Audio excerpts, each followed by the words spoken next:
హల్లెలూయా. ప్రభు మిమ్మల్ని దీవించి ఆశ్రయించి దర్శించి బలపరిచి నడిపించిన దాత మంచిదండి. వెంట ప్రేయర్స్ మనం ప్రారంభించుకొని 24వ దినంలో మనము చేరుకొని ఉన్నాం. 24th day. సో 24 దినాలు దేవుడు మనతోనే తన పరిశుద్ధ వాక్యము ద్వారా లేఖనం ద్వారా ఆయన మనతో మాట్లాడుతూ వస్తున్నాడు. వచ్చి వింటున్న మనము ఎంతమంది ఆయన మాటలకు శ్రద్ధ వహించి మన జీవితాన్ని సరిచూసుకుంటూ మన ముందుకి ఎట్టి రీతిగా దేవుని సహాయం ద్వారా నడిపింపబడుతున్నాము అని మనము ఒకసారి పరిశీలన చేసుకొని దేవునికి సమీపస్తులుగా మనము జీవించే వారమై ఉంటున్నామా, అట్టి రీతిగా మన హృదయాన్ని మన మనసును ఆయన మీద నిలిపి ఆయన మనతో మాట్లాడుతుండగా అనేక విషయాలు మనకి ఆయన నేర్పిస్తుండగా అవి నేర్చుకొని ఆయన దృష్టికి అంగీకారమైన వారుగా మనము నడుచుకోగలుగుతున్నామని ప్రతిదినము మనల్ని మనము ఎగ్జామిన్ చేసుకోవాలి, పరిశీలన చేసుకోవాలి. ఒకవేళ పరిశీలనను చేసుకొని వాడిగా ఉంటే కనుక వచ్చి విని వాడిగా మిగిలిపోదు. కాబట్టి ప్రతి ఒక్కరూ వాక్యంతో పరికల్పబడాలి, ప్రతి ఒక్కరూ వాక్యానుసారమైన జీవితం జీవించాలా, ప్రతి ఒక్కరూ దేవుడు అనుగ్రహిస్తున్న పరిశుద్ధాత్మ సహాయాన్ని పొందుకొని వాక్యము ద్వారా నడిపింపబడాలి అని దేవుని యొక్క ప్రథమమైన ప్రణాళిక ఇది. కాబట్టి దేవుని దగ్గరకు వచ్చి మనము అన్నీ తెలుసులే నాకు అని అనుకోవద్దు, మనకేమీ తెలియదని మనం గుర్తించాలి. హల్లెలూయా. ఈరోజు అన్నీ మనకి తెలుసు అని బహుశా నేను కూడా అక్కడ కూర్చొని అనుకుంటే మరి ఇక్కడ నాకెందుకు ఈ స్థానం? ఈరోజు ఆ స్థానం ఎందుకు అంటే మనము అంత సమయము దేవుని వాక్యంలో వెచ్చించగా అనేక విషయాలు ఆయన నేర్పిస్తుండగా నేర్చుకోక దేవుడు తన సేవకుల్ని ఏర్పరచుకున్నాడు. ఎందుకంటే సేవకులు సంఘాన్ని వాక్యంతో పోషించాలి. ఆత్మీయతలో సంఘంకి నడిపింపబడుతున్న ప్రతి ఒక్కరూ వాక్యాన్ని గుర్తెరిగి ఆ వాక్యాన్ని సరిచూసుకొని వాళ్ళ జీవితాలు అట్టి రీతిగా నడిపింపబడుతున్నాయా నడిపింపబడతలేదా అని తెలియపరచడానికి దేవుడు సేవకులను ఎన్నుకున్నాడు. సేవకులకి ఏం పని ఉంటుందంటే వాక్యాన్ని చదువుతారు, వాక్యాన్ని వివరిస్తారు, వాక్య ప్రకారం నడుచుకోవడానికి వాళ్ళు బోధిస్తారు. ఇప్పుడు మన వ్యక్తిగత జీవితాల్లో మనం చూసుకున్నట్లయితే మనకు అంత సమయం ఉంటుంది కదా, అంత శ్రద్ధ వహించి అంత సమయము దేవునితో గడపగలుగుతున్నాం. గడపలేని వారిగా మనం ఉంటున్నాం కాబట్టి దేవుడు కొంతమందిని నియమించుకున్నాడు. మన పత్రికల్లో చూసుకున్నట్లయితే కొంతమందిని అపోస్తులుగా, కొంతమందికి సువార్థికులుగా, కొంతమందికి కాపరులుగా దేవుడు నియమించుకొని వీళ్ళ ప్రథమ ఉద్దేశం ఏంటి అంటే సంఘానికి నడిపింపబడుతున్న ప్రతి ఒక్క వ్యక్తి దేవుని వాక్యానుసారంగా సరితూగలుగుతున్నాడా అన్న సత్యవాక్యాన్ని బోధించడానికి దేవుడు వాళ్ళని నియమించుకొని. కాబట్టి ఇక్కడ నిల్చున్న ఏమైనా అక్కడ కూర్చున్న మీరైనా మనం ఒకటి గుర్తించాలి మన జీవితాల్లో ఏంటి అంటే అంతా నాకు తెలుసులే అని ఎప్పుడు మనం అనుకోదు. ఎందుకంటే మనకి ఏమీ తెలియదు. ప్రతిదినము ప్రభుని చేరుకుంటే కనుక ప్రభు మనకు అనేక విషయాలు ఆయన నేర్పిస్తూ వస్తాడు. కాబట్టి నేర్చుకునే వారిగా మనము ఉండాలి. నువ్వెంత నాకు చెప్పేది అనే వారిగా మనం ఉండద్దు, కానీ మనము వినయము విధేయతతోని దేవుడు మనతో మాట్లాడుతున్నగా ఆ మాటలన్నింటినీ మనము విని ఆ వాక్యాన్ని ధ్యానించి ఆ వాక్య ప్రకారము లేఖనాలు తిరిగేసి నా జీవితం అటు రీతిగా నడిపింపబడుతున్నదా లేక నేను వింటున్నది ఒకటి నేను జీవిస్తున్నది ఇంకొకటి అని మనము ప్రతినిత్యము మనల్ని మనం సెల్ఫ్ ఎగ్జామిన్ చేసుకునే వారిగా మనము ఉండాలి. యేసు ప్రభు వారు తన పరిశుద్ధ గ్రంథంలో నుంచి పాత నిబంధన ప్రకారము నరకము గురించి ఆయన చాలా తక్కువ సార్లు ఆయన ప్రస్తావించి ఉన్నా, కానీ నూతన నిబంధనలో యేసుక్రీస్తు ప్రభు వారు రావడంతో ఆయన నరకం గురించి ఆయన చాలాసార్లు ఆయన ప్రస్తావించారు. కాబట్టి మనం విశ్వాసులుగా రక్షణ పొందుకున్న వరకు ఒకటి గుర్తించాలి. ఏంటి అంటే నరకం ఉన్నది, అది నిజం. అది ఎవరికి అంటే నరకం ఎవరికండి? ఎంతమంది వాక్యం తెలుసు? నరకం ఎవరి కొరకు సిద్ధపరచాడు దేవుడు? చెప్పాలి. రైట్, శాంతి చక్కటి మాట చెప్పింది. అపవాది యొక్క అనుచరులకు. అపవాది యొక్క అనుచరులు అంటే ఎవరు? క్రైస్తవులే. వాళ్ళు కూడా లోకాన్ని ఆచరించి నడుచుకుంటున్నవారు, వాక్యానికి విరుద్ధంగా జీవించేవారు అపవాది యొక్క అనుచరులు. వాళ్ళ కొరకు అంట నరకము సిద్ధపరచబడదంట. మానవుల కొరకు నరకము సిద్ధపరచబడలేదు అని పరిశుద్ధ వాక్యము మనకు తెలియజేస్తుంది. దేవుడు ఒక మనిషిని ఆయన రూపించుకున్నది ఆయన స్వరూపంలో. ఆ మనిషి దేవుణ్ణి, సత్యదేవుణ్ణి తెలుసుకోవాలి. సత్యదేవుడు అనుగ్రహించిన రక్షణ తన ప్రియ కుమారుడు ద్వారా అది పొందుకోవాలి. అటరీతిగానే ఆ నిత్య మార్గంలో, నిత్య జీవంలోనికి వాడు నడిపింపబడాలి అని దేవుని యొక్క ప్రణాళిక అయ్యింది. కానీ మనుషులు ఈరోజు వాళ్ళ ఇష్టానుసారంగా జీవిస్తూ, వాళ్ళ ఇష్టానుసారంగా వాళ్ళు భక్తి చేస్తూ స్వనీతిమంతులుగా. బైబిల్ ఏం చెప్తుంది? నీతిమంతుడు ఒక్కడలో లేడు. మరి స్వనీతిమంతులు ఎక్కడి నుంచి వచ్చారు? ఎవరి సంతానం మీరు? ఒకసారి ఆలోచించారు ఎప్పుడైనా? స్వనీతి అంటే ఏంటంటే సెల్ఫ్ రైచియస్నెస్. అంటే చెప్పేవారి మాట వినరు కానీ మాకు అన్ని తెలుసా అనుకుంటారు. నీ హృదయంలో అటువంటి భావం నీకు కలిగి ఉంటుంది. అది సెల్ఫ్ రైచియస్ అంటారు.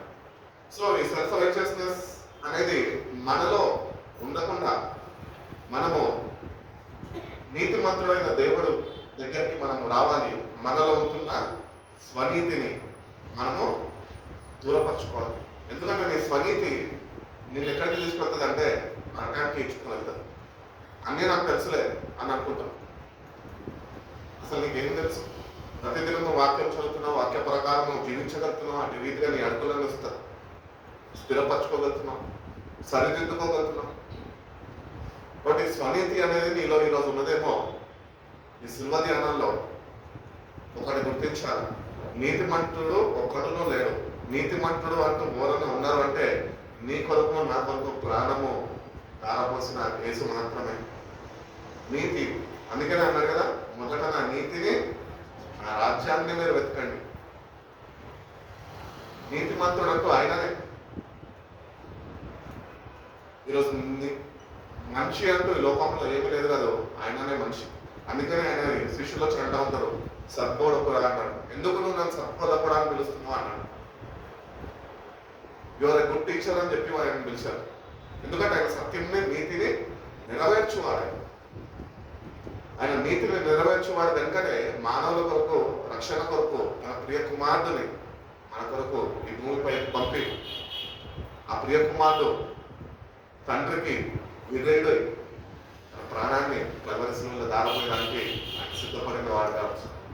వాడు ఆయన ఒక్కడే నీతిమంతుడు, మనం నీతిమంతులం కాదు. అందుకని రోగం రాసిన పత్రికలు అంటారు కదా, భేదం ఏమీ లేదు, అందరము, మీరైనా నేనైనా ఎవరైనా అందరూ పాపము చేసి దేవుడు అనుగ్రహిస్తున్న మహిమను పోగొట్టుకున్నాం. తిరిగి పొందుకునే ప్రక్రియలో మనం ఉంటాం. నువ్వు జీవించిన ఈ కాలంలోనే నువ్వు తిరిగి మహిమను పొందుకోకపోతే రేపు మహిమ కలిగిన రాజ్యంలోనికి నువ్వు చేరలేవు. ఒకప్పుడు ఆదాము అవ్వకి దేవుని యొక్క ప్రత్యక్షత ఉండేది. దేవుడు ప్రతి సాయంత్రకాలం వేళ ఆయన వచ్చి వాళ్ళని కలుసుకునేవాడు. కానీ ఏ పాపం అయితే అడ్డుగా వచ్చిందో దేవుని సావాసం నుంచి వాళ్ళు దూరపరచబడ్డారు. ఈరోజు మన జీవితాలు కూడా మనం సరి చూసుకున్నట్లయితే కనుక మనలో ఏ మనిషి లేదు, మనలో ఏం నీతి లేదు.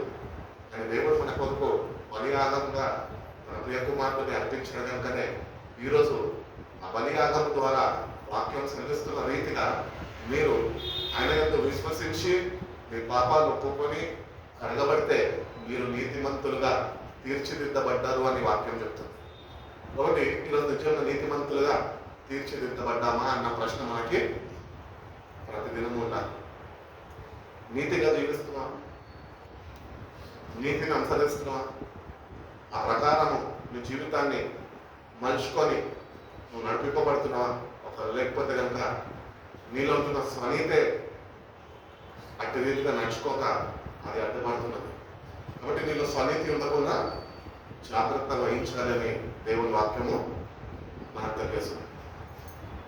Hell is filled with self-righteous people. నరకమంట స్వనీతి మంతులతో నింపబడ్డదంట. అంటే స్వనీతి మంతులు అంటే మనలో కొందరు నేనా నువ్వు అనేది మనకి వ్యక్తిగతంగా ఇవ్వాలి. మనకి అన్నీ నాకు తెలుసు, ఎవడో నాకు చెప్తే నేనేదో వినాలి. ఎందుకు చెప్పేటోళ్ళు ఉన్నారు అంటే నీకు తెలియని విషయాల వాళ్ళతోనే దేవుడు నీకు బోధిస్తూ ఉంటాడు. కాబట్టి ఈ స్వనీతి అనేది మనలో ఉండదు. ఎవరన్నా ఏమైనా చెప్తుంటే విని లేఖనాన్ని పరిశీలన చేసుకొని ఆ ప్రకారం బోధిస్తున్నాడా, అవును కదా నేను చదవలేకపోయాను కానీ నాకు దేవుడు సహాయం చేసి అందింపులో చేశాడు కదా, అట్టి రీతిగా నేను కూడా వాక్యాన్ని సరైన రీతిలో చదువుకొని నేను నీతిమంతుడిగా జీవించగలుగుతున్నానని ప్రతిదినము మనము వాక్యం అనే అర్థంలో మన జీవితాన్ని సరిచూసుకొని మనం నీతిమంతులుగా జీవించగలుగుతున్నామా అని మనము ఒక్కసారి స్వపరీక్ష చేసుకునే వాళ్ళ మనం ఉండాలి. కాబట్టి స్వనీతి అనేది నీకు ఉంటే కనుక ఆ స్వనీతి నేను భక్తిలో ముందుకు కొనసాగిస్తుందేమో కానీ అది నిన్ను నరకానికి తప్పక ఒక రోజు చేరుస్తుంది. కాబట్టి స్వనీతి మంతులు దేవుని రాజ్యానికి చేరలేదు. ఇంకోటి every day is a day of grace. దేవుని కృప, ప్రతిదినము దేవుని కృప. And every day is a day of learning. ప్రతిదినము మనము ప్రభు దగ్గర నుంచి ఏదో ఒక విషయము నేర్చుకునే వారమై ఉండాలి. అన్నీ తెలుసులే నాకు తెలుసులే అనుకుని వదిలేస్తే కనుక తప్పిపోతామేమో, నాశనానికి గురైపోతేమో. అందుకనే జాగ్రత్తగా ప్రతిదినము వినయము విధేయత భయభక్తులతోని ప్రభు దగ్గర నుంచి ఏమి నేర్చుకుంటున్నాము? మీరు ప్రభు దగ్గర మీరు ఏమైనా నేర్చుకుంటున్నాము? మనం క్రైస్తులమే, రక్షణ పొందుకున్న వారమే, ప్రతిదినము వాక్యం చదివే వారమే, ప్రతిదినము ప్రార్థన చేసుకునే వారమే. అంతా బాగానే ఉంది. కానీ ఏమి నేర్చుకుంటున్నాము? నేర్చుకున్నది ఏది మీ జీవితంలో అవలంబించుకుంటున్నాము? ఆయన నీతికి ఆధారమై ఆయన దగ్గరికి వెళ్ళి మనలో ఉన్న స్వనీతిని మనం విడిచిపెట్టి ఆయన నీతిని మనం సంపాదించుకునే వారిగా మనం ఉండాలి అని దేవుడు ఎంతగానో ఆశిస్తున్నాడు. కాబట్టి సెల్ఫ్ రైచియస్నెస్ అనేది ఉండదు. నేనే భక్తు పరుణ్ణి, నేనే ప్రార్థన పరుణ్ణి, నేనే గొప్పగా పాటలు పాడగలుగుతా, నేనే మంచిగా వాయిద్యాలు వాయించగలుగుతా, నేను కాబట్టి అన్న స్వయము నీలో ఉంటే నువ్వు దేవుని దృష్టికి ఏమాత్రమో అంగీకారంగా ఉండలేదు. ఒకటి సెల్ఫ్ డినయల్. సెల్ఫ్ డినయల్ అనేది మనకు కావాలి. ప్రతి ఒక్కరు మనం ఉపేక్షించుకొని ఆయనని వెంబడించాలి. ఆయన నీతికి ఆధారమై నువ్వు నీతిమంతుడుగా నువ్వు జీవించాలని నువ్వు ఆయన వెంబడించినప్పుడే ఆయన కాల్చిన రక్తము చేత, ఆయన చేసిన త్యాగము చేత నువ్వు విశ్వసించి ఆ రక్తం చేత కడగబడి ఆయన సంపూర్ణ విశ్వాసము నువ్వు నిలుపగలిగితేనే నువ్వు నీతిమంతుడుగా తీర్చిదిద్దబడతావు. బైబిల్ చెప్తున్నది మేము నీతిమంతులుగా ఆయన రక్తం చేత తీర్చిదిద్దబడ్డారు అని. మరి తీర్చిదిద్దబడ్డా మనము ఇంకా నీతి కొరకు ఎందుకు వెతకాలి అంటే మనలో ఏ మంచియో లేదు. ఆయనలో ఉన్న మంచిని మనము ఆరాధించుకోవాలి, దేవుని దగ్గర నుంచి పొందుకోవాలి. దేవా నేనైతే ఏ మంచి, అందుకని పాడుకుంటాం కదా పాట, ఏముంది నాలో ఏ పరిశుద్ధత లేదే, అయినా నన్ను ప్రేమించితివే, ఎందుకో ఈ ఘోర పాపిని చేరదీసా ప్రభువా, ప్రేమలో నన్ను ప్రేమించావు కరుణించావు. కాబట్టి మనలో ఏ మంచి లేదు. మంచి లోకంలో ఏదైనా ఉన్నది అంటే అది కేవలం కల్వరి శిలువలో నీ కొరకు ప్రాణం పెట్టిన యేసు దగ్గర మాత్రమే ఉన్నది. ఆయన ఒక్కడే మంచివాడు. మంచి అంటూ ఈ లోకంలో చాటి చెప్పాలి అంటే ఆయనని బట్టే లోకంలోనికి మంచి చాటి చెప్పబడుతుంది. కాబట్టి దేవుని దగ్గరకు వచ్చిన మనకు మనలో ఒకవేళ ఇంకా చెడుని కలిగి ఉండి మనని మనం మోసపరుచుకుంటూ నేను బాగానే ఉండాలి అని మోసపోదు. కృపాకాలం, కృపలో వర్ధిల్లాలి అని మనం మాట్లాడుకుంటూ వస్తున్నాం ఈ దినాల్లో. కృపలో నిజంగా మనలో ఏ మంచి లేదు, ఆ మనిషిని నేను సిలువకి చేరుకొని నాలో ఉన్న స్వనీతిని విడిచిపెట్టి నేను దేవుని యొక్క మనిషిని నేను సంపాదించుకుంటున్నానని మన జీవితాన్ని మనము ఒక్కసారి సరి చూసుకునేవారు. మనం రోమిలు రాసిన పత్రిక 10వ అధ్యాయం 3వ వాక్యం ఒక మాట చదువు.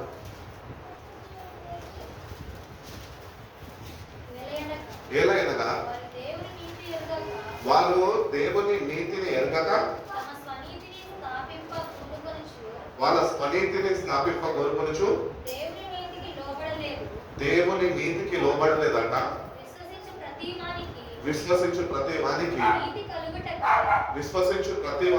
నీతి కలుగుటకే క్రీస్తు ధర్మశాస్త్రమునకు సమాప్తి ఉన్నాడు. కాబట్టి అందుకని అంటాడు, నేను ధర్మశాస్త్రము కొట్టివేయడానికి రాలేదు, కానీ నేను ధర్మశాస్త్రాన్ని నెరవేర్చడానికి వచ్చినాను అంటున్నాడు. ఎంత గొప్ప దేవుడు చూడండి మన దేవుడు. ఇక్కడ వాక్యం చెప్పుకున్న రీతిగా for they have been ignorant of God's righteousness. దేవుని యొక్క నీతిని వాళ్ళు ఏం చేశారంట? లోబడలేదంట. దేవుని యొక్క నీతికి లోబడలేదంట, కానీ వాళ్ళలో ఉంటున్న స్వనీతిని ఆధారము చేసుకొని వాళ్ళు నడిపించబడుతున్నారంట. ఒకవేళ నీ జీవితంలో దేవుని యొక్క నీతిని నువ్వు ఆధారము చేసుకోక నడుచుకుంటే కనుక నీ స్వనీతి నీకు నాశనానికి గురి చేస్తుంది. వాటి నీలో స్వనీతి ఉండకుండా నీతిమంతుడైన దేవుని దగ్గరికి నువ్వు చేరుకొని నీతిమంతుడిగా నువ్వు జీవించడము ప్రారంభించాలి అని దేవుడు ఎంతగానో ఆశిస్తున్నాడు. కాబట్టి don't depend on your self. నీ మీద నువ్వు ఆధారపడడం కాదు, నీకుంటున్న జ్ఞానం మీద నువ్వు ఆధారపడడం కాదు. నువ్వు సాఫ్ట్వేర్ ఇంజనీర్ అయి ఉండొచ్చు, హార్డ్వేర్ ఇంజనీర్ అయి ఉండొచ్చు, నువ్వు ఐఏఎస్ అయి ఉండొచ్చు, ఐపీఎస్ అయి ఉండొచ్చు, ఓడనై ఉండొచ్చు. నువ్వు దేవుని యొక్క నీతిని ధిక్కరించు. నీ నీతి మీద నువ్వు ఆధారపడదు, నువ్వు ఆయన నీతి మీద ఆధారపడేవాడిగా నువ్వు ఉండాలి అని వాక్యం సాధిస్తుంది. కాబట్టి ఆ ప్రజల గురించి దేవుడు మాట్లాడుతున్నారు ఏంటంటే they have been ignorant about the righteousness of God. దేవుని యొక్క నీతి గురించి వాళ్ళు ఏం చేశారంట? వాటిని తెలుగులో ఏమంటున్నాడు? కాదమ్మా, ముందు నుంచి ఎలాగనగా వారు దేవుని నీతిని ఎరగక ఆ స్వనీతిని స్థాపింపగోరుకొనుచు దేవుని నీతికి లోబడలేదంట. అంటే దేవుని మీద తిరగబాటు చేసేవారే కదా మీరు. కాబట్టి బైబిల్లో చెప్తున్నాడు, యెషయా గ్రంథంలో అంటాడు కదా, మీ నీతి క్రియలు నా దృష్టిలో మురికి గుడ్డల వల్లే ఉన్నాయి. మీ నీతి క్రియలు నా దృష్టిలో మురికి గుడ్డల వల్లే అవుతుంది. కాబట్టి మనలో ఏ మనిషి లేదు. మనిషి ఏమైనా మనలో ఉందంటే ఆయన మనిషి మనలో ఉండాలి. మన మనిషిని మనం నేను మంచివాడిని అనుకుంటే తప్పది, మోసపోతావు. అక్కడ అపవాది ఇక్కడే మోసం చేస్తాడు క్రైస్తవులని. ఏమనంటే నేను బాగానే ఉన్నా కదా, నేను ప్రార్థన పరుడే కదా, నేను వాక్యం ప్రతిదినం చదువుతా కదా, ప్రతి శుక్రవారం నేను ఉపవాసం ఉంటా కదా, ప్రతిదినము నేను మందిరంలో ఏ కోరిక ఉన్నా నేను వెళ్తా కదా అని చెప్పి మనని మనము అనుకుంటాము నీతి మంతులమని. కానీ వాక్య ప్రకారం చెప్తున్నది వాళ్ళు దేవుని నీతిని అనుసరించలేదు, నమ్మలేదంట, అంగీకరించలేదంట. వాళ్ళ స్వనీతిని వాళ్ళు ఆధారం చేసుకున్నారంట. సో ఇంటి వాళ్ళు రక్షణ పొందుకున్నప్పటికీ కూడా వాళ్ళు చేరేది నిత్య నాశనానికి ఒక రోజు. ఇంకోటి, ఈ దినాన శిలువ ధ్యానంలో వచ్చిన మనము నరకం నుంచి తప్పించబడాలి అంటే ప్రభు నీ కొరకు నా కొరకు ప్రాణం దారపోసడం అంత మాత్రమే కాక తన నీతిని మనకి అనుగ్రహించడానికి, మన నీతి కాదు. కాబట్టి దేవుని బిడ్డగా రక్షణ పొందుకున్న నువ్వు, దేవుల్లో నడిపింపబడుతున్న నువ్వు నీ నీతిని స్వనీతిని పక్కకి పెట్టి ఆయనలో ఉంటున్న ఆ రైచియస్నెస్ ని నువ్వు పొందుకోగలుగుతున్నావా? అతి రీతిగా విశ్వాసాన్ని ప్రదర్శిస్తూ నువ్వు జీవించగలుగుతున్నావు. మొన్నటి దినాల్లో మనం చదువుకున్న ప్రకారము, ధ్యానించుకున్న ప్రకారము, తన ప్రియ కుమారుడు యందు ఎందరైతే నమ్ముతారో, ఆయన కార్చిన రక్తము చేత ఎందరైతే విశ్వసిస్తారో వాళ్ళ పాపాలు క్షమించబడతాయని మన వాక్యాల్లో ధ్యానించుకుంటూ వచ్చాం. కాబట్టి నీతిమంతులు ఒక్కడూ లేడు. మనలో ఉన్న స్వనీతే నీతిమంతుడి దగ్గరికి మనం చేర్చకుండా అడ్డుకుంటున్నాడు.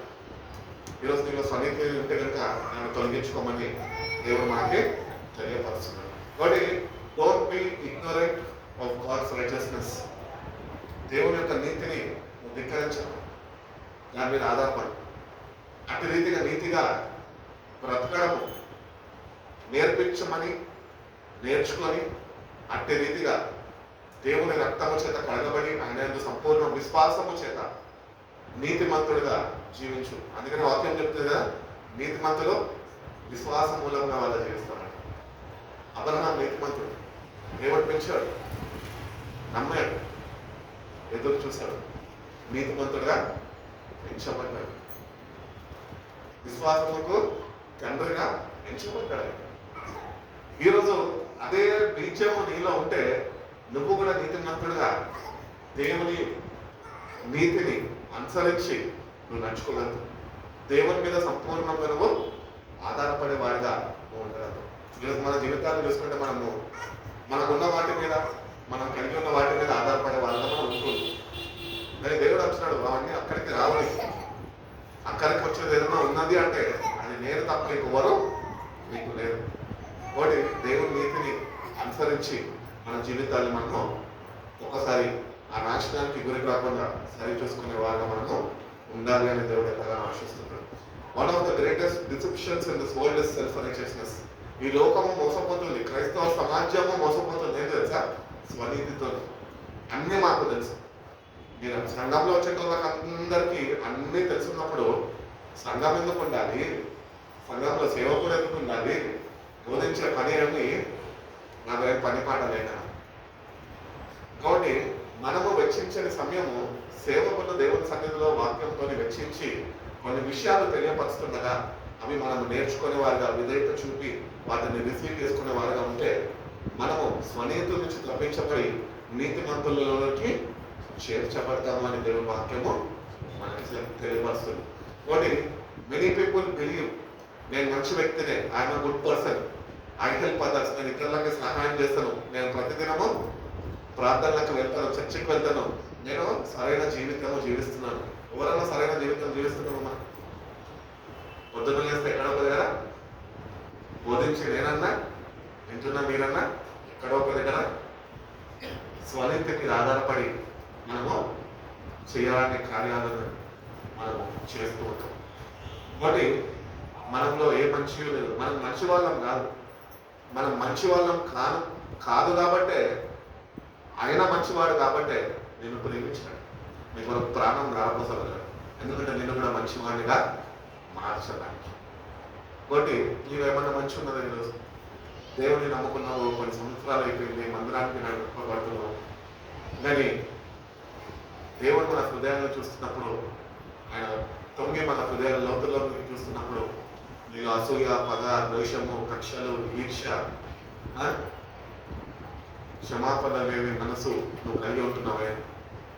ఈరోజు నీతి మాత్రం ఎప్పుడు తీర్చిదిద్దున్నాడు? శిల్వ ధ్యానాలు దానికి తెలుసా? ఆయన విశ్వసించాలా, ఆయన కాచిన రక్తం చేత కడబడ్డాడా?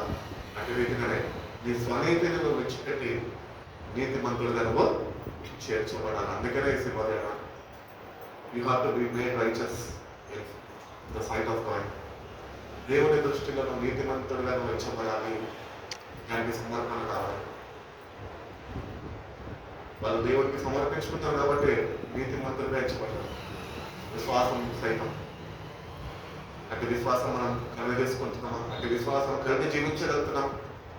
నీతిమంతుడి ప్రభావాన్ని నువ్వు దేవుని ముందట మోకరించి ప్రార్థన చేసినప్పుడు దేవుణ్ణి ఎదుర్కోగలుగుతున్నావా, దేవుణ్ణి చూడగలుగుతున్నావా, దేవుని సావాసాన్ని అనుభవించగలుగుతున్నాం.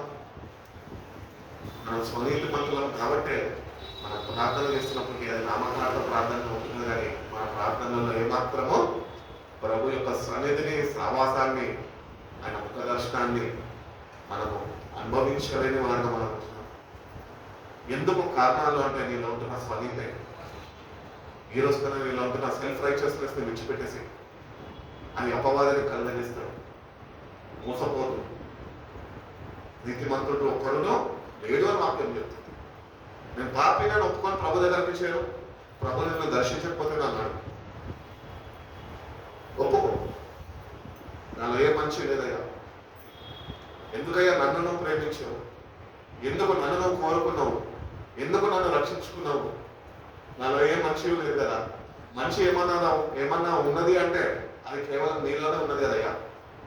బట్ నన్ను కూడా మంచి వాడుగా చేయవా, నన్ను దర్శించవా, ఆ జీవితాల్లో ఒక మార్పు కలుగజేయవా అన్న దేవుడిని అడగగలిగితే కనుక యథార్థ హృదయంతో దేవుడు తప్పగా నీకు సహాయం చేస్తాడు, ఆయన నేను దర్శిస్తాడు, ఆయన నీతిని నీకు అనుగ్రహిస్తాడు.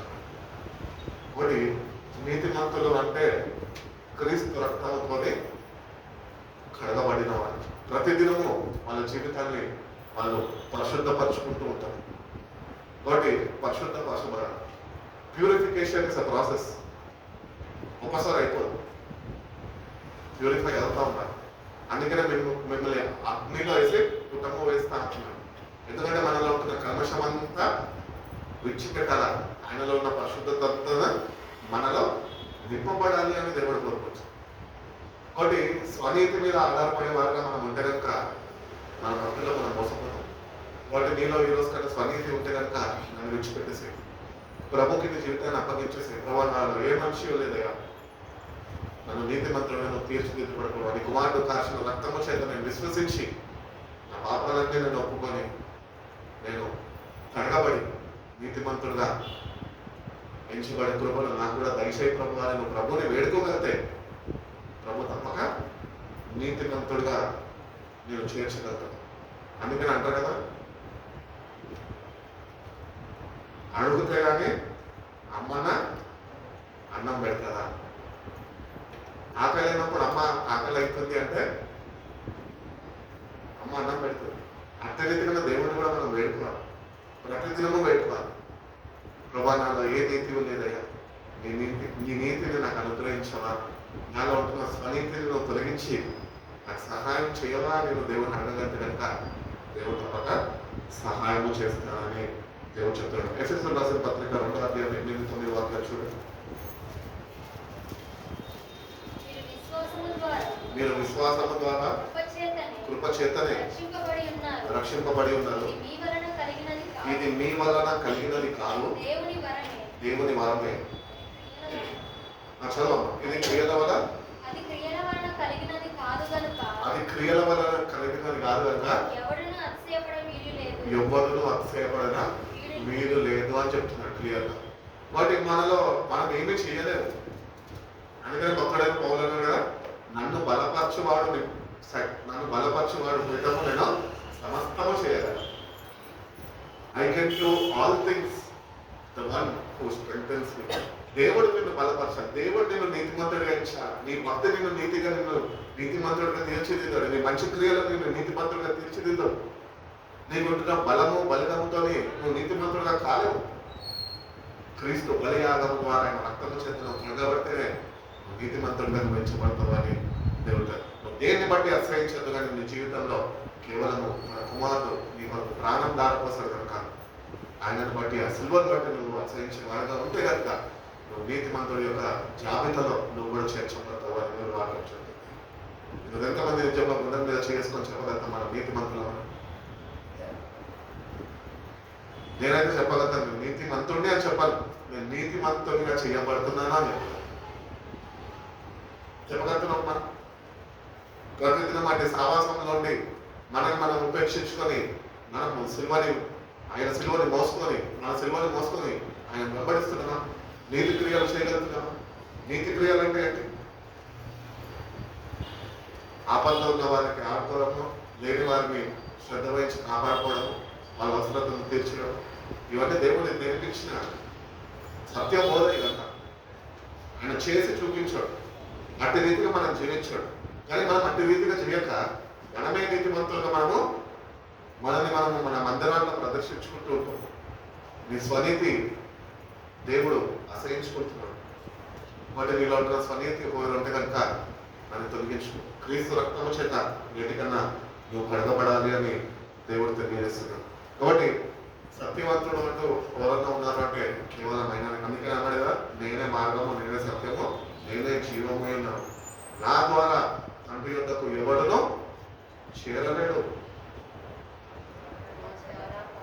నా ద్వారా తప్ప తండ్రి యొద్దకు ఎవరు చేరలేడు. ఈరోజు నిజంగా ఆయన ద్వారా నువ్వు తండ్రిని చేరుకోగలుగుతున్నావు, ఏసయ్యను స్తుతించి చేరుకుంటున్నావు. తండ్రిని చేరుకునే మాటలు జీవితాన్ని సరి చేసుకో. మందిరానికి వస్తున్నావు, నడిపింపబడుతున్నావు, ప్రార్థనలో అటెండ్ అవుతున్నావు, కన్నీళ్లు విడుస్తున్నావు, బాధల్లో, కష్టాల్లో, దుఃఖంలో, ఎన్నో పరిస్థితులు కూడా మందిరానికి నడిపింపబడి కన్నీళ్లు విడిచేసి నువ్వు తండ్రి వద్దకు చేరక, ఆ ఆదరణ పొందుకోక, ఆ సహాయాన్ని నువ్వు పొందుకోక, నామకార్థ భక్తి చేసుకొని వెళ్ళిపోతే లాభం వారికి వస్తున్నందుకు దేవుని యొద్దకు మనకు ఏదో ఒక ప్రయోజనం కలగాలి. నీ ఆత్మీయ స్థితిలో నువ్వు ఎదగాలి. సెల్ఫ్ రైచియస్నెస్ నువ్వు విడిచిపెట్టాలి. ఈరోజు చాలా మంది విడిచిపెట్టారు సెల్ఫ్ రైచియస్నెస్, స్వనీతిని విడిచిపెట్టారు. అదే వాళ్ళని పీడిస్తూ ఉంటుంది. అది దేవుని వల్ల వచ్చింది కాదు, కానీ అది దుష్టుడు మీ హృదయాల్లో కలగజేసింది.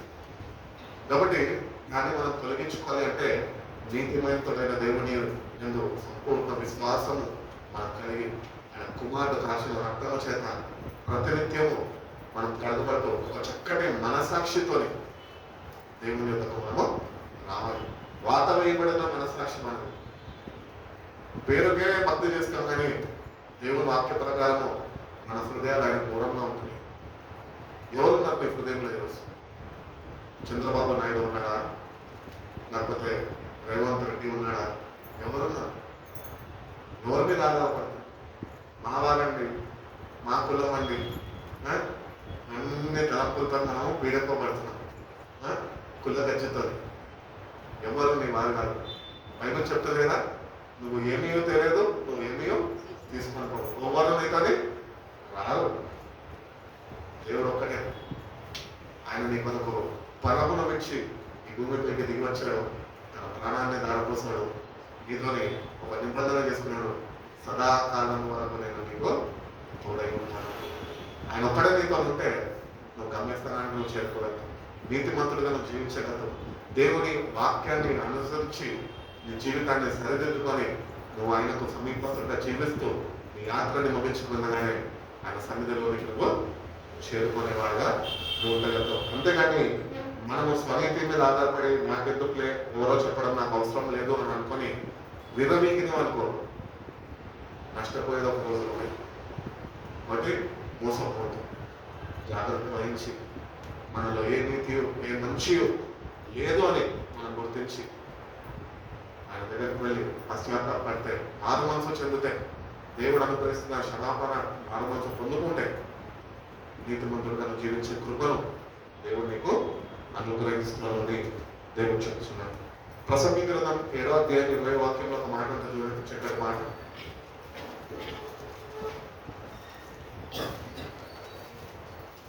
ప్రసంగి గ్రంథము 7వ అధ్యాయము 20వ వాక్యం.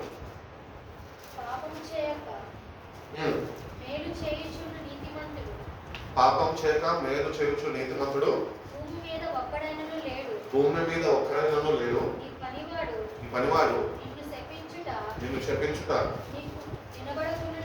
నీకు వినబడకుండా ఉండునట్లు. చాలండి. కాబట్టి there is no one righteous man on earth who does what is right and never sins. మనము మంచి చెయ్యము, కానీ మనం అనుకుంటున్నాము మనం మంచి చేస్తున్నాము అని. అందుకని అంటున్నాడు, నీ నీతి క్రియలు నా దృష్టిలో మురికి గుడ్డల వల్లే ఉంటున్నాయి. కాబట్టి మంచి మనం చేస్తున్నాం అంటే అది దేవుని యొక్క నడిపింపుతోనే మంచి చేయగలుగుతున్నాం, లేకపోతే మన స్వనీతి మీద ఆధారపడి మనం మంచి చేస్తున్నాం. దేవుడు ఎట్లా నేర్పిస్తాడంటే, ఎవరినన్నా చూసి పాపం రోడ్డు మీద ఆకలిగా ఉన్నారు అంటే మనము ఆతృత హృదయం కలిగిన వాళ్ళని అనుకొని మన బిర్యానీ ప్యాకెట్ వాళ్ళకి ఇచ్చేసి నేను మంచి క్రియ చేసినాం అంటారు. కానీ దేవుడి నీతి ఏం నేర్పిస్తుంది కదా, నీ మనిషిని బట్టి నువ్వు ఇయ్యడం అది దేవుని నీతిని నెరవేర్చడం. దేవుడు తన నీతిని నెరవేర్చాలి నీ జీవితంలో అంటే దేవుడు నీకు ప్రేరేపిస్తాడు. ఫలానా వ్యక్తి ఫలానా దగ్గర ఉన్నాడు, అక్కడ నేను నడిపిస్తాడు. ఏ వ్యక్తికి ఆయన అందరికీ అనుకుంటాడో ఆయన నీ ద్వారా అందరి అనుగ్రహిస్తాడు ఆ వ్యక్తికి. కాబట్టి మనలో ఏ నీతి లేదు, మనలో ఏ మనిషి లేదు. మనం ఈరోజు మానవులుగా మనం ఏదో సహాయం చేస్తున్నామని ఎదుటి వ్యక్తికి చేసేస్తుంటే దేవుడు నీ హృదయాన్ని చూస్తాడు. బిర్యానీ ప్యాకెట్ ఇచ్చేసి నేను తినకుండా వాడికి ఇచ్చేస్తాను అని నేను మంచివాడిని కదా అనుకుంటే సరిపోదు. దేవుని దృష్టికి అంగీకారంగా ఉన్నదా? దేవుడు ప్రేరేపణ ద్వారా నువ్వు నడిపింపబడ్డావు. అమ్మ నాకు ఎప్పుడు చెప్తుంటారు ఒక మాట, నరుని కోపము దేవుని నీతిని నెరవేర్చాడు. కాబట్టి మనం ఒకటి గుర్తించాలి, దేవుని నీతి నీ వ్యక్తిగత జీవితంలో నెరవేర్చబడుతున్నా, అతి రీతిగా నువ్వు ప్రభుత్వాన్ని సహకరించి నడుచుకోగలుగుతున్నావు. మనం లేకపోతే కనుక బైబిల్ చెప్తున్నది, ఒక్కడున్నా మంచోడు లేడు, అందరూ పాపంలో చేసేవాడు. ఏదో ఒక పాపంలో పడిపోతూ ఉంటాం ప్రతిదినం. కానీ మనకున్న గొప్ప భాగ్యం ఏంటి అంటే, ప్రతిదినము మనం ఆయన సిలువ దగ్గర చేరుకొని ఆయన కాల్చిన రక్తం చేత మనం కడగబడితే మనం నీతిమంతులుగా నిర్వహిస్తామని దేవుడు తెలియపరుస్తున్నామని దేవుడు చూస్తున్నాం. రెండోది మొదటిగా మనం చూసుకున్నట్లయితే కనుక రోమీయులకు రాసిన పత్రిక 3వ అధ్యాయం 23వ వాక్యంలో మాట్లాడుతుంది కదా, ఏముంటుంది? 3:23 ఏ భేదమును లేదు, అందరము పాపము చేసి దేవుడు అనుగ్రహించిన మహిమను పొందలేకపోవచ్చు. పొందుకో మహిమ. దేవుని దగ్గరికి ఎందుకు రావాలి తెలుసా? పోగొట్టుకున్న మహిమను పొందుకొని రావాలి. ఇంకా పాప స్థితిలో పడి ఉంటే దేవుడు అనుగ్రహిస్తున్న మహిమను నువ్వు ఏమాత్రమో పొందుకోరు. పోగొట్టుకున్నావు సరే, దేవుడు నేను ప్రేమించాడు, కరుణించాడు, ఆయన నేను కాపాడుకున్నాడు, తిరిగి పొందుకోమని తెలియజేస్తాడు ఆయన మహిమ.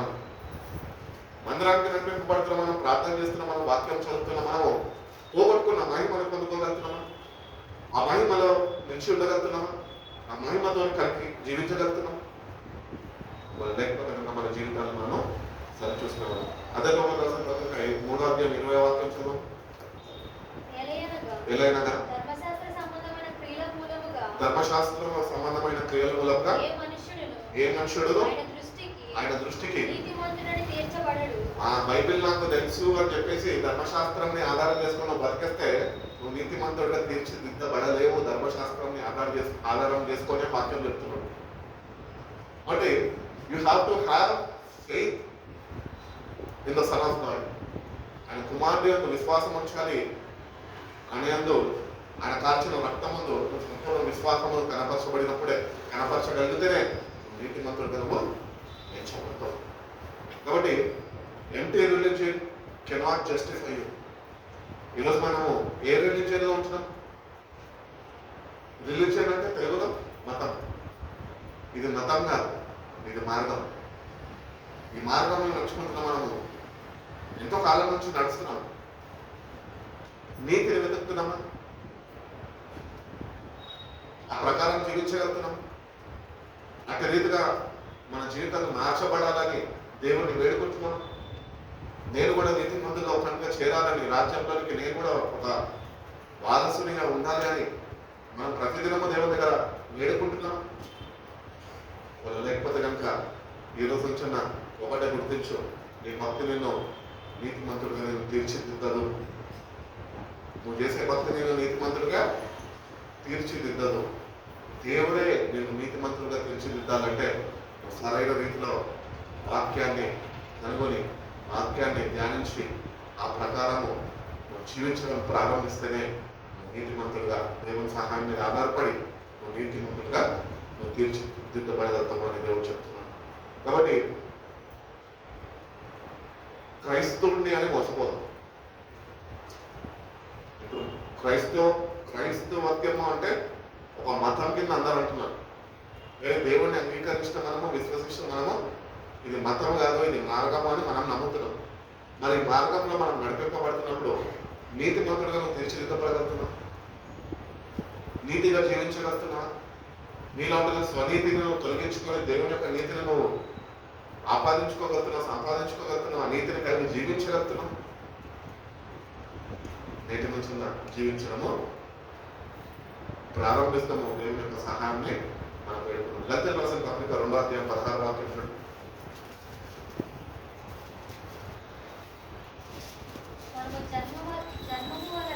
మనము జన్మ వలన ఏమమ్మా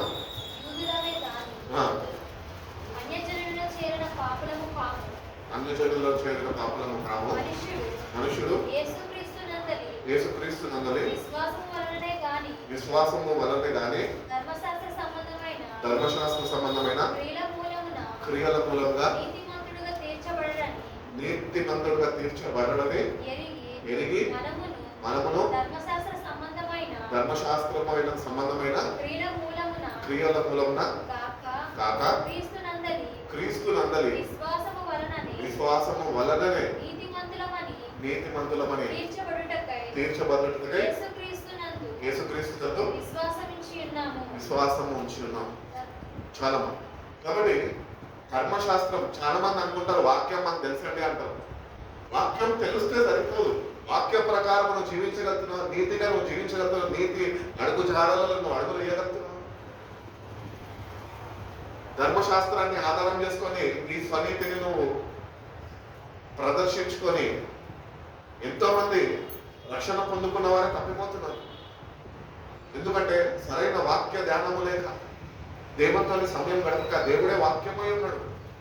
ఆ దేవుడు ఏమి కోరుకుంటున్నాడు, ఏమి మనకి బయలుపరుస్తున్నాడు, ఏమైనా ఆయన మనకి తెలియపరుస్తున్నాడు, ఏమి అయినా మనకి వినిపింపజేస్తున్నాడు. ఈ మాటల మీద మనం శ్రద్ధ వహించక, మన మనసు నింపక నేను చేసేదే భక్తి అనుకుంటే ఒకరోజు మోసపో చదువు. దేవుని వాక్యాన్ని చదివి నిజంగా నీతిమంతులుగా నువ్వు జీవించగలరు. Law keeping cannot make you righteous. నువ్వు కేవలము వాక్యాన్ని ఆధారం చేసుకొని వాక్యం నాకు తెలుసు కదా అని చెప్పేసి నక్షక్రైస్తుడుగా ఉంటే నువ్వు నీతిమంతుడుగా ఉండలేవు. నీతిమంతుడుగా ఉండాలి అంటే, తీర్చిదిద్దబడాలి అంటే చదివిన వాక్య ప్రకారము నువ్వు జీవించగలుగుతున్నావా అని నేను సరి చూసుకోవాలి. బోధించేది ఒకటి, జీవించేది ఇంకొకటి అంటే ఎట్లా కష్టం కదా. ఎవరికైనా బాగానే బోధ ప్రకారం నువ్వు జీవించాలి. నీ జీవితాన్ని అటు రీతిగా సరిదిద్దుకోవాలి. అటు సహాయాన్ని దేవుని దగ్గర నుంచి చేకూర్చుకోవాలి. అటు శక్తిని పొందుకొని నీతిమంతుల వలె మనకు జీవించాలన్న దృష్టిలో. నాకు వాక్యం తెలుసు కదా, నేను జీవిస్తున్నా, నాకు చెప్పక్కర్లేదు అంటే నీ స్వనీతి మీద నువ్వు ఆధారపడినట్టు ఒక రోజు మోసపోతుంది. బట్ స్వనీతి మీద నువ్వు ఏమాత్రము ఆధారపడదు. కాబట్టి law keeping cannot make you righteous. చాలా మంది దేవుని వాక్యం నుంచి కోట్ చేస్తూ ఉంటారు. ఎవరైనా కష్టంలో ఉంటే చక్కటి వాక్యాలు అందిస్తూ ఉంటారు. అదే వాక్యము ఇతరులకి ప్రోత్సాహం కలిగేదానికి నువ్వు చెప్తున్నావే, ఆ వాక్య ప్రకారం నువ్వు జీవించగలుగుతున్నావు. ఒకవేళ నువ్వు జీవించేవాడు అయ్యండి, ఇతరులకి చెప్పేవాడు అయితే నువ్వు నీతిమంతుడు. నువ్వు చెప్పేది ఒకటి, నువ్వు చేసేది ఒకటి అయితే నువ్వు స్వనీతిమంతుడు. కేవలము వాక్యాన్ని నీ కొరకు, నీ స్వకీయ లాభాల కొరకు వాడుకునే వాడుగా ఉంటామని దేవుని చిత్తాన్ని ఏమాత్రము నెరవేర్చిన వాడుగా మిగిలిపోతుంది. వాటి let us examine our own sense. ఎవరి రక్షణ వాళ్ళదే బైబిల్ చెప్తున్నారు. నేను ఎవరిని రక్షించలేను, మీరు ఎవరిని రక్షించలేదు. మన రక్షణని ఆయన మనకు అనుగ్రహించాడు. ఆయన దగ్గర నుంచి మనము ఆయన నీతిలో మనం నిలిచి ఉంటే ఆ రక్షణని మనము పొందుకునే వారుగా మనం ఉండగలుగుతూ ఉంటాం. యెషయా గ్రంథం 64వ అధ్యాయం 6వ వాక్యంలో ఒక మాట ఉంటుంది చూడండి.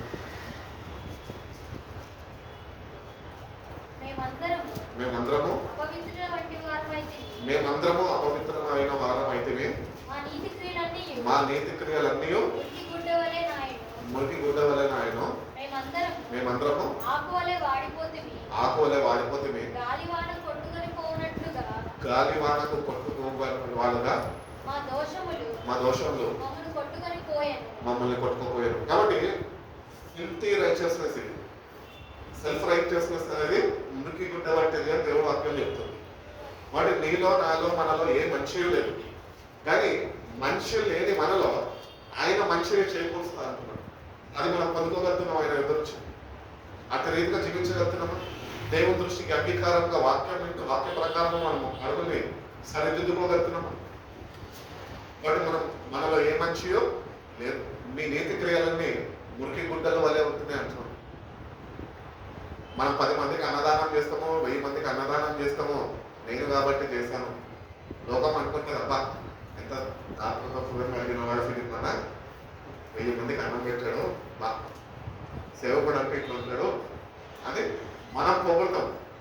కానీ దేవుడు అంటున్నాడు, వేస్ట్ రాను నా ముందు అంటున్నాడు. మురికి గుడ్డరా, నువ్వు 1000 మంది పెట్టు, 10,000 మంది పెట్టు, వేస్ట్. ఎందుకంటే నువ్వు నా నీతిని అనుసరించి నడుచుకోలేకపోతున్నావు. పెట్టవలసింది పెట్టగా నువ్వు లేని వారికి, ఉన్న వారికి పెడతావు, లేని వారికి పెట్టు. నశించుచున్న వాటిని వెతికి రక్షించడానికి మాత్రమే నేను వచ్చానన్నాడు మనిషి కుమారుడు. ఈరోజు నశించుచున్న మనని వెతికి రక్షించుకున్నాడు, నీతిమంతులుగా తీర్చిదిద్దాడు. మరి నీతి క్రియలు మనలో ఉంటున్నాయా దేవుడు చూస్తున్నప్పుడు? దేవునికి అనుకూలమైన నీతి క్రియలు మనకు ఉంటున్నాయా? మనకు అనుకూలమైన నీతి క్రియలు మనం కలిగి ఉండి మనమే నీతిమంతులం అనుకుంటున్నామా? ఒక్కసారి మన జీవితాన్ని మనము సరి చూసుకునే వారుగా మనం ఉండాలి. ఇంకొక విషయం చూసినట్టయితే కొరింథీయులకు రాసిన 2వ పత్రిక 5వ అధ్యాయం 21వ వాక్యంలో ఒక మాట వచ్చిన చూస్తాం. ఎందుకనగా 2 Corinthians 5:21. ఎందుకనగా మనం ఆయన యందు దేవుని నీతి అగునట్లు పాపము ఎరగని ఆయనను మన కోసము పాపముగా చేశాను. మనము ఆయన నీతి కావాలంట. దేవుని యొక్క ఉద్దేశం చూడండి, మనం నీతిమంతులం కాదు, కానీ ఆయన యొక్క నీతిలో మనం కూడా పాలు పంపుదలు పొందాలంట. నీతిమంతులుగా వెంచబడాలి అంటే నువ్వు ప్రభుత్వాన్ని పాలు పంపుదలు కలిగిన వాడుగా నువ్వు ఉన్నప్పుడే. నీ అంతటా నువ్వు నీతిమంతులుగా ఉండదు. ఈ రోజు నుంచి అన్న నీతి క్రియల మీద ఫోకస్ చేయి. ఎవరికి నేను ఉపయోగం పొందుతున్నాను? దేవుడు నన్ను రక్షించుకున్నాడే, దేవుడు నన్ను కాపాడుకున్నాడే, దేవుడు నన్ను ప్రేమించాడే, నేను ఇప్పుడు కృప విస్తరింపజేస్తున్నాడే, నేను ఎందుకు నీతిమంతుడిగా ఆయన దృష్టిలో జీవించలేకపోతున్నా అన్న ప్రశ్న మనకి ప్రతినిత్యం ఉండాలి అని దేవుడు మనకు తెలియపరుస్తున్నాడు. కాబట్టి ఏ మనిషియో మనలో లేదు. మనిషి ఏమైనా ఉన్నదంటే ఆయన దగ్గర ఉన్నది, వెళ్ళి పొందుకోండి దగ్గర నుంచి. నీలో ఉంటున్న స్వనీతిని విడిచిపెట్టి నీతిని వెతకడం ప్రారంభించు. ఆయనలో నీతిమంతులుగా మనం ఉండాలి అని దేవుడు. నీతిమంతుడు ఒక్కడులో లేడు. నీతిమంతుడు ఎవరన్నా ఉన్నారంటే కేవలం నీ కొరకు నా కొరకు ప్రాణము త్యాగం చేసిన యేసు మాత్రమే శ్రమ మీద ఉన్నాడు. ఆయన మాత్రమే నీతిమంతుడు. ఆయన నీతిమంతుడు కనుకనే ఆయన మరణాన్ని చేయించి తిరిగి లేచినాడు. ఈరోజు మనం కూడా చనిపోయినాక మళ్ళా పునరుద్ధార శక్తిని పొందుకొని తిరిగి లేచి ప్రభుత్వం యుగ యుగాలు జీవించాలి అంటే దేవుని యొక్క నీతిని మనము కలిగి జీవించాలి. ఆ నీతి మంతుల్లో మనం కూడా చేర్చబడాలి. అప్పుడే నీకు నిత్య జీవము అనేది దేవునికి ఇవ్వగలుగుతాం. ఒకటి దేవుని నీతి. అందుకని అన్నాడు కదా సువార్తల్లో, మొదట నా నీతిని ఎత్తుడు, తర్వాత నా రాజ్యాన్ని ఎత్తుడు, దాని తర్వాత సమస్తము నేను మీకు ఇస్తాను. ఎదుగుతున్నావు దేవుని నీతిని ఈరోజు? ఇంతకాలము మందిరానికి వస్తున్నావు, ఎంత నీతి సంపాదించుకున్నావు దేవుని దగ్గర నుంచి? ఒక ప్రశ్న. సంపాదించుకో, నువ్వు నిరూపించుకో దేవుని దగ్గర. ప్రభా నీతిమంతుడు అంటూ ఒకడు లేడు, కానీ ప్రభా నేను నిన్ను చేరుకొని మారుమనసు చెంది నా బతుకుని మార్చుకొని నీతిని నీ దగ్గర నుంచి నేను సంపాదించుకున్నాను చెప్పేవాడుగా నువ్వు నిలబడగలుగుతున్నావు. తెలుసు నీతి క్రియలు కలిగి జీవించగలుగుతున్నావు. లేకపోతే కనుక నీతి నుంచి అన్న ప్రభు దగ్గరికి దేనికి రావాలి కదా? దేనికి రావాలి తెలుసా? అవసరతను తీర్చమని నాకు. మనలో నీతి లేదు అని గుర్తించి ఆయన దగ్గరకు వచ్చి ఆయనలో ఉన్న నీతిని మనం సంపాదించుకోవడానికి వస్తేనే నిత్యరాజ్యంలో నీకు స్థానం దేవుడి ఇవ్వగలుగుతాను అని దేవుడు ఆయన తెలియజేస్తాడు. ప్రకటన గ్రంథం చూడండి ఒకసారి, 20వ అధ్యాయం 15వ వాక్యం. ఎవరి పేరైనను జీవ గ్రంథమందు రాయబడినట్టు కనబడని ఎడల వాడు అగ్నిగుండంలో పడవేయబడను. Rejected Christ results the judgment. తీర్పుకి గురి అయిపోతావు, జీవ గ్రంథంలో నీ పేరును పోగొట్టుకుంటావు, అగ్నిగుండంలోనికి నువ్వు చేరుకుంటావు. ఎవడు పేరైనను దాంట్లో లేకపోతే అంటున్నాడు, జీవ గ్రంథంలో లేకపోతే అంటున్నాడు. ఎవరి పేరు ఉంటుంది అక్కడ జీవ గ్రంథంలో? నీతిమంతులుగా ఎంచబడిన వారి పేరు మాత్రమే ఉంటుంది. క్రైస్తవుల పేర్లు ఉంటారు. నీతిమంతులైనా నీకు ఆ విశ్వాసము, ఆ నిరీక్షణ, ఆ భరోసా, ఆ సంతోషము, ఆ అక్షర ఆనందము నీకు ఉంటున్నదా? నీ పేరు జీవగ్రంథంలో ఉన్నదని ఈరోజు రాత్రికి నువ్వు కన్నం వస్తే కనుక నీ పేరు జీవగ్రంథంలో ఉన్నదా? ధైర్యం నీలో ఉందా? అంటే నీతిని వెతికేవా? అంటే నీతిని సంపాదించుకున్నావా? దేవుడి దగ్గర నుంచి పొందుకున్నావా? నీతిమంతులుగా జీవించగలుగుతున్నావా? అప్పుడే నీ పేరు అక్కడ ఉంటుంది. ఒకవేళ వాక్య ప్రకారం మనం తీసుకున్నట్టుగా ఓడి పేరైనా దాంట్లో లేకపోతే కనుక అన్ని గుండంలోకి పడివేస్తున్నట్టు. నీతి మంతులదే దేవుని రాజ్యం అని వాక్యం చెప్తుంది. నీతిగా జీవించడం ప్రారంభిస్తాం నేటి నుంచి. ఆయన శిల్వ ధ్యానం చేస్తూ ఆయన మన కొరకు చేసిన బలియాగాలను మనం తలపోసుకుంటూ మనం ఎందుకు ఆయన ఏ మనిషి లేని మనని ప్రేమించి నీతిమంతులుగా ఎంచుకొని మీరు నీతిమంతులుగా జీవించాలని కోరుకున్నాడు. విశ్వాస సహితం నీతిమంతులుగా మీరు తీర్చిదిద్దబడాలి అని దేవుడు కోరుకున్నాడు. అంటే విశ్వాసాన్ని ప్రదర్శించు దేవుడు. వినుట వల్ల విశ్వాసం వస్తుంది. ఇంతకాలం విన్నాము, ఏది విశ్వాసం? దేవుడు అడుగుతున్నాడు, వేర్ ఇస్ యువర్ ఫెయిత్? ఏ విశ్వాసం నువ్వు కనపరుస్తున్నావు దేవుడికి? సంపూర్ణమైన విశ్వాసం నువ్వు కలిగి జీవించగలుగుతున్నావు? కొద్ది విశ్వాసంతో వస్తున్నావు. కొద్ది విశ్వాసం వస్తున్నా కూడా పర్వాలేదు, అధికపరిచి మన దేవుడు వేడు. అంతేగాని నీ అవసరాలు నీ అక్కర్లు తీర్చడానికి ప్రభు దగ్గరికి ఏమాత్రం రాదు. భక్తులు చెప్తూ ఉంటారు, ప్రభు దగ్గరకు వస్తే ఇది ఇస్తాడు అది ఇస్తాడు అని రావద్దు, కానీ అన్ని తీసేస్తాడు అని భయం కలిగిరా. అన్ని తీసేస్తా కూడా ప్రభు కావాలని రా. నీతిమంతుడుగా ఎంచుకోరు. సర్వాన్ని విడిచిపెట్టుకున్నారండి శిష్యులు. రక్త సంబంధాలను విడిచిపెట్టుకున్నారు, క్రీస్తుని వెంబడించారు. అందుకని వాళ్ళు నీతిమంతులుగా దేవుని రాజ్యంలో వాళ్ళు చేర్చబడగలిగారు. వాళ్ళ పేర్లు పరిశుద్ధ గ్రంథంలో లిఖింపజేసింది. 12 మంది శిష్యుల్లో ఒక శిష్యుడు తప్పిపోయినాడు. వాడు స్వనీతి మీద ఆధారపడ్డాడు, యూదా. ఈరోజు నువ్వు కూడా స్వనీతి మీద ఆధారపడుతున్నావు, తప్పిపోతావు, జాగ్రత్త. లోకం వైపు చూడద్దు, లోక భాషలు నీలో ఉండద్దు. డబ్బును ఆశించాడండి. సర్వము కలిగిన దేవుణ్ణి విడిచిపెట్టి వాళ్ళు ఇస్తున్న చిల్లర డబ్బులను ఆశించాడు. అదే సర్వం అనుకున్నాడు, కానీ అది వాడి ప్రాణానికి మొక్కు అని వాడు మర్చిపోయాడు. మన జీవితాల్లో కూడా ప్రభుని విడిచిపెట్టి ఎన్నో వాటి కొరకు వెంకటపడుతూ పరిగెత్తుతూ అవన్నింటిని పొందుకోవాలని ఎంతో ప్రయాసపడుతున్నాం. ఆత్మను పోగొట్టుకుంటామేమో, జాగ్రత్త. నేటికన్నా ఒకటే ప్రతిదినము ఒక తలంపు కలిగి ఉండాలి. ఏంటంటే ఆ పేరు జీవగ్రంథంలో ఉన్నదా? ఎవరి పేరైనా దానిలో లేకపోతే వాడు అగ్ని గుండంలోనికి పడివేయబడతాడో వాక్యం చెప్తుంది. నీ గుండె మీద నువ్వు మనసు వేసుకొని చేయి పెట్టుకొని చెప్పగలుగుతావా? ఈరోజు క్రీస్తు రక్తంని ఆశ్రయించిన నువ్వు, క్రీస్తు ఎందుకు విశ్వసించిన నువ్వు, ఆ ధైర్యం నీకున్నా? ఆ పేరు జీవగ్రంథంలో ఉన్నది. నేనే నిమిషమైనా నేను చనిపోతే నేను సంతోషంగా ప్రభు చింతకి నేను చెల్లిస్తాను. ధైర్యం నీకున్నా? లేకపోతే కనుక చేకూర్చమని దేవుడిని అడిగితే కనుక దేవుడు నీకు చేకూరుస్తాడు. ఇంకో మాట మనం తీసుకున్నట్టు అదే కొరింథీయుల పత్రిక 15వ అధ్యాయము 1వ వాక్యం నుంచి మనం ప్రకటించిన సువార్త మీకు తెలియపరచుచున్నాను, మీరు దాన్ని అంగీకరించి దాని అందే తెచ్చి ఉన్నారు. విశ్వాసము వ్యర్థమైతేనే గాని ఏ ఉపదేశ రూపంగా సువార్త మీకు ప్రకటించుతున్నో ఆ ఉపదేశమును మీరు గట్టిగా పట్టుకున్న ఎడల ఆ సువార్త వలననే మీరు రక్షణ పొందువారై ఉందురు. దేవుని వాక్యాన్ని ధిక్కరించండి. Don't neglect the word of God. చిన్నపిల్లలు సండే స్కూల్ పిల్లల వల్లే కొన్ని వాక్యాలు తెలుసుకుంటే సరిపోదు. దేవుని గురించిన సంపూర్ణ జ్ఞానము మనం సంపాదించుకోవాలి. అంటే వాక్యాన్ని సరైన రీతిలో మనం చదవాలి.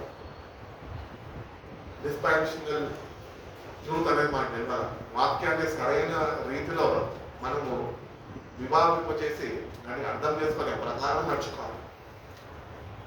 డిస్పాన్షనల్ ట్రూత్ అనేది మనకు తెలియకుండా గుడ్డిగా వాక్యాన్ని చదివిస్తే అది నేను మోసపరిచేస్తుంది. నువ్వు మోసపోతావు సరైన రీతిలో జీవించాక. నీ సొంత జ్ఞానం మీద నువ్వు ఆధారపడి వాక్యాన్ని చదివితే అది నీకు రక్షణ చేకూర్చదు. కానీ నువ్వు దేవుని జ్ఞానాన్ని పొందుకొని వాక్యాన్ని ధ్యానించగలిగితే అది నీకు రక్షణని చేకూరుస్తుంది. కాబట్టి నీ విశ్వాసము వ్యర్థమైతేనే కానీ, అంటే విశ్వాసం కూడా వ్యర్థమవుతుందా? అవుతుంది. ఎందుకైతుంది? వాక్యం సరిగ్గా చదవక, శ్రద్ధ వహించక, ఎవడో చెప్పాడు వాడే సైన్. ఎన్నోసార్లు చెప్పిన కొంతమంది పాస్టర్లు ఉంటారు, సుందరిని పట్టుకొచ్చి 3 కాళ్ళు అంటారు కానీ దానికి 4 ఉంటాయి. సంఘమంతా అంటది మా పాస్టర్ గారు చెప్పినట్టే 3 కాళ్ళు అంటారు. అంటే సంఘమంతా కుదరదా? లేదు. పాస్టర్ మీరు కోరడానికి, పాస్టర్ దగ్గర మెప్పు కోరడానికి 3 అంటారు. దేవుని దగ్గర మెప్పు పొందిపోతుంది. అత్యధికంగా మన జీవితాన్ని కూడా ఉంటున్నాయి ఉపయోగిస్తుంది. విశ్వాసం వెంటనే కాకుండా వాక్యాన్ని సరైన రీతిలో చదువు, ఆ ప్రకారము జీవిస్తున్నావా ఒకసారి చూసుకో. మనం జీవించలేని వాడు కనుక ఉంటుంటే కనుక ప్రభు దగ్గర మోకరించాడు, నువ్వు వాక్య ప్రకారము జీవించే కృపను నాకు ఇచ్చు, సహాయం నాకు అనుగ్రహించు అని దేవుడు అడిగితే కనుక దేవుడు త్వరగా సహాయం చేస్తాడు. ఒకటి హెల్లిస్ నరకము అనేది కేవలము క్రిమినల్స్ తోని, మర్డరర్స్ తోని అది నింపబడినది కాదు, కానీ స్వనీతి మంతులతోని కూడా నింపబడినది నరకం. స్వనీతిని ఉంచుకో, దేవుని యొక్క నీతిని వెతుకు, సంపాదించుకో. అది కలిగి జీవిస్తేనే ఆ భయంకరమైన నరకం నుంచి నువ్వు నేను తప్పించబడతాము అని దేవుని వాక్యం చూపిస్తుంది. ఫిలిప్పీయులకు రాసిన పత్రిక 3:9 ఆఖరిగా చూసుకొని ముగించుకో.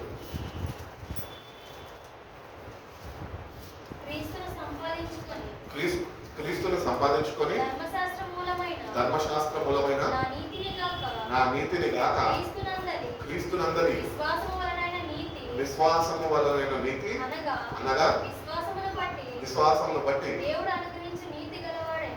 దేవుడు అనుగ్రహించిన నీతి గలవాడనై ఆయన యందు అగుబడు నిమిత్తము ఏ విధము చేతనైనా మృతులలో నుండి నాకు పునరుద్ధానము కలగవలెనని ఆయన మరణ విషయంలో సమాన భావము గలవాడనై ఆయనను ఆయన పునరుద్ధాన బలమును ఎరుగు నిమిత్తమును ఆయన శ్రమలలో పాలివాడనవుట ఎట్టిదో ఎరుగు నిమిత్తమును సమస్తమును నష్టపరుచుకొని వాటిని పెంటతో సమానముగా నేను ఎంచుకోవచ్చు. Not having my own righteousness, but that which through faith in Christ. క్రీస్తు ద్వారా అనుగ్రహింపబడుతున్న నీతిని నువ్వు సంపాదించుకోవాలంటే భక్తుడైన పౌలు సెలవుస్తున్న రీతిగా సమస్తాన్ని పెంటతో ఎంచుకొని బ్రతుకుని ఉంటేనే నువ్వు నీతిమంతుడిగా ఎంచబడతావు. వదిలే ప్రభు కొరకు వద్దే, ఏ మధ్యాలను వదిలేసే ప్రభు సంపాదించుకో. ప్రభు మనల్ని సంపాదించుకున్నాడు. మనం అనుకుంటాము ప్రభు మనం సంపాదించుకున్నాడు, నశించుకున్నాడు, వాటిని వెతికి రక్షించాడు, మనం రక్షింపబడ్డాం అనుకుంటాం. లేదు, ఇంకా లోకంలో పడి తిరుగుతున్నామేమో, లోక భాషలతోని పీడింపబడుతున్నామేమో అని వాక్య ప్రకారం భక్తుడు తెలియజేసిన రీతిగా ఆయన నీతిని సంపాదించుకున్నాడు. ఆయన శ్రమల్లో పాల్భాగస్తుడుగా ఉంటూ సమస్తమును పెంటతో ఎంచుకున్నాడట. అప్పుడే నీతిని దేవుడి ఎంచుకోవాలి. నోరుంది కదా అని చెప్పేసి 4 మాటలు మాట్లాడి 4 మాటలు ప్రార్థన చేస్తే సరిపోదు. హృదయం ఎక్కడ ఉంటుంది? బైబిల్ చెప్తుంది కదా, నీ ధనం ఎక్కడో నీ హృదయం అక్కడ. ఎవరు నీ ధనం ఈరోజు నీ జీవితంలో? నా ఇల్లు నా ధనమా చెప్పుకోవచ్చు, 20 కోట్ల ప్రాపర్టీ. కానీ ప్రభుత్వం నీ సరిపోదు, వేస్ట్. ఈరోజు ఉంటున్నా, ఉన్నదానికి ఇచ్చాడు, నేను ఒక రోజు నేను విడిచిపెట్టబోతున్నాను అని ప్రభుని నేను సంపాదించుకుంటేనే నేను ఆయన రాజ్యంలో చేరగలుగుతాను. అంతేగాని నాకు ఇంత ఉన్నది కదా అని చెప్పి నేను నా స్వనీతి మీద నేను ఆధారపడి ప్రభు రాజ్యము చేరుకోవాలని నేను ఏమాత్రం కృషి చేసినప్పటికీ నేను ఏమాత్రము చేరలేదు. నష్టంతో తెచ్చుకోమంటున్నాడు. అది 20 కోట్లు కాదు, 200 కోట్లు కాదు. వదిలేసి ప్రభు కూడా వద్దు. ప్రభు ఒక ఈశ్వర్యవంతుడు, ధనవంతుడు, బలవంతుడు.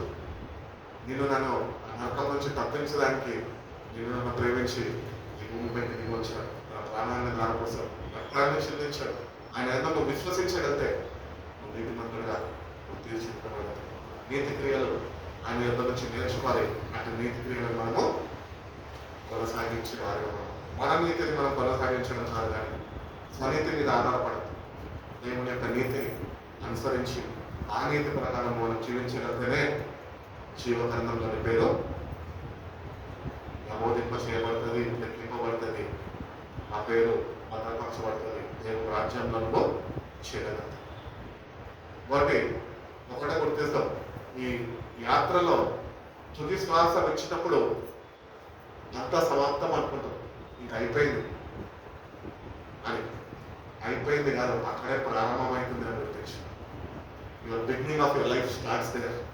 ఇటాలిటీ, నిత్యత్వము ఎక్కడ ప్రారంభిస్తావు? ఈ శరీరంలో ఆఖరి తుది శ్వాస వచ్చినప్పుడు అస్సలు జీవితం అనేది ప్రారంభింపబడుతుంది. రియాలిటీ షో ఎక్కడ ఉంటుంది? అది నిత్యత్వంలో ఉంటుందా, నిత్య నాశనంలో ఉంటుందా? ఏ నీతిని కలిగి జీవిస్తున్నావు? నీ నీతి అది దేవుని రాజ్యానికి నడిపిస్తుందా, లేకపోతే నీ స్వనీతి మీరు ఆధారపడుతూ దేవుని రాజ్యానికి చేరుతా అనుకుంటూ నిత్య నాశనానికి నువ్వు చేరుకుంటావేమో? ఆ ఒక నిమిషం ఆలోచించి నీ జీవితాన్ని మరొకసారి ప్రభువుకి సమర్పించడం కనుక దేవుడు కాల్చిన రక్తావశక నీతిమంతుడుగా తీర్చిదిద్దుతాడు. ఆయన గురించిన సంపూర్ణ జ్ఞానాన్ని వాక్యాన్ని చదువుతుండగా ఆయన మనకు అనుగ్రహిస్తాడు. అటు రీతిగా బలపరిచి నడిపిస్తాడు. దేవుడు ప్రతి కృప మనందరికీ అనుగ్రహించి మనం బలపరిచి నడిపించుకున్నాడు. కళ్ళు మూసుకుందాం, ప్రార్థిస్తాం. ప్రార్థన నడిపిస్తాం.